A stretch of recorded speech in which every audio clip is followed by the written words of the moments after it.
Ketika New Mind mendapatkan mandatnya, 1 tahun kemudian diputuskan sebuah kebijakan tingkat dunia, yaitu dalam negeri Indonesia, emas menjadi alat tukar sejajar dengan alat bayar rupiah. Emas bisa ditransaksikan sebagai alat tukar selain alat bayar rupiah. Itu semua resmi disahkan.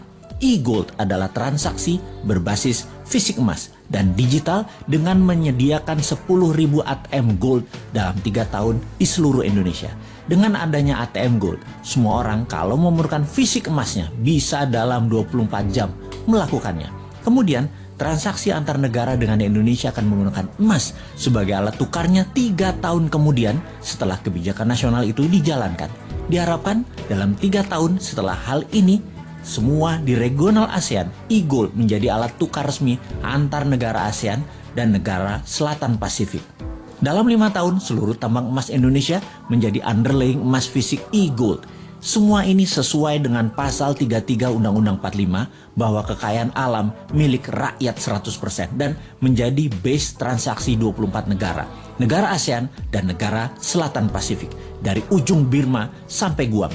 Kemudian masuk ke seluruh negara di dunia yang berpenduduk mayoritas Islam dan negara yang kuat pendanaan syariah seperti Inggris dan Uni Eropa dalam 5 tahun setelahnya. Maka dalam 15 tahun setelah kebijakan diterbitkan, ditargetkan 50% transaksi dunia menggunakan e-Gold. Emas adalah pengadil yang adil. Indonesia akan menjadi negara pertama bebas inflasi. Kemudian diikuti negara-negara regional dan dalam 15 tahun 50% dunia bergabung dalam dunia tanpa inflasi.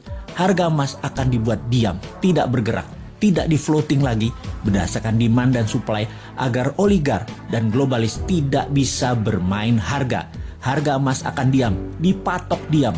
1 gram emas sama dengan 1 juta rupiah. Sisa dunia menyesuaikan harga tersebut. Sejak saat itu, harga di dunia dimanapun atas barang yang sama adalah sama.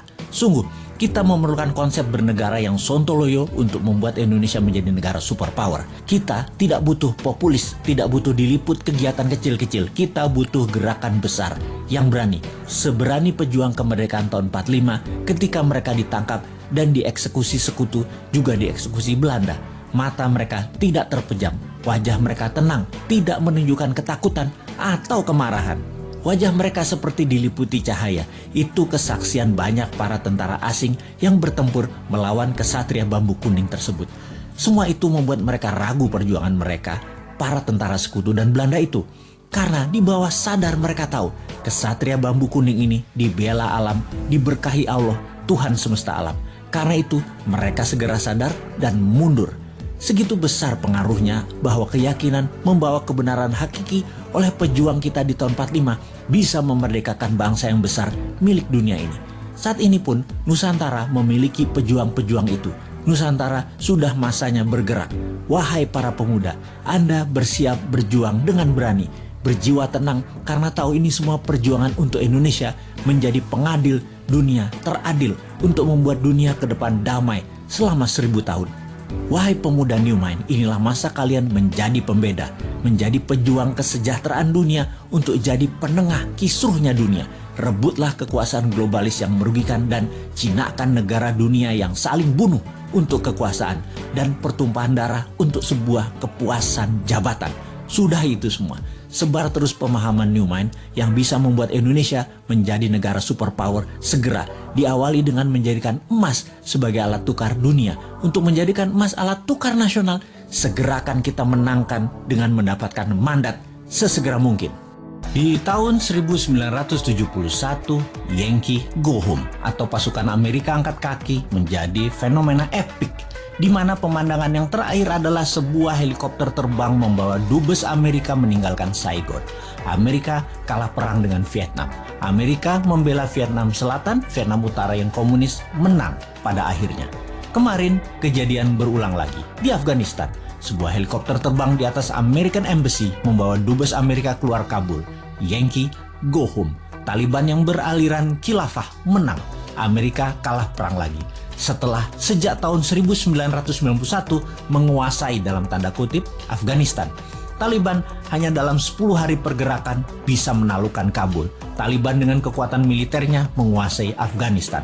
Terbayang masa kegelapan manusia dihadapi penduduk Afghanistan. Pemahaman garis ortodok agama dibawa ke pemerintahan bernegara Afghanistan baru di bawah Taliban. Siapa yang memberi go ahead terhadap Taliban? Siapa lagi kalau bukan Putinnya Rusia? Sejak Maret 2021 ini, Rusia dukung penuh Taliban. Dendam tahun 1991 ketika Uni Soviet ditendang sekutu Amerika menjadikan Rusia terus menarget Afghanistan. Sama deh, ketika Newman nanti jadi, Timor Leste tetap dilirik untuk memberi pelajaran ke Australia dan pastinya memberi pelajaran pada pemimpin bangsa yang bisa dikatakan lemah tak bervisi dunia sebelum Newman yang melepaskan Timor Timur dan kalah dengan Australia. Juga tidak ada usahanya untuk mendapatkan Timor Timur kembali. Cara Newman nanti jauh lebih elegan dalam mengambil Timor Timur.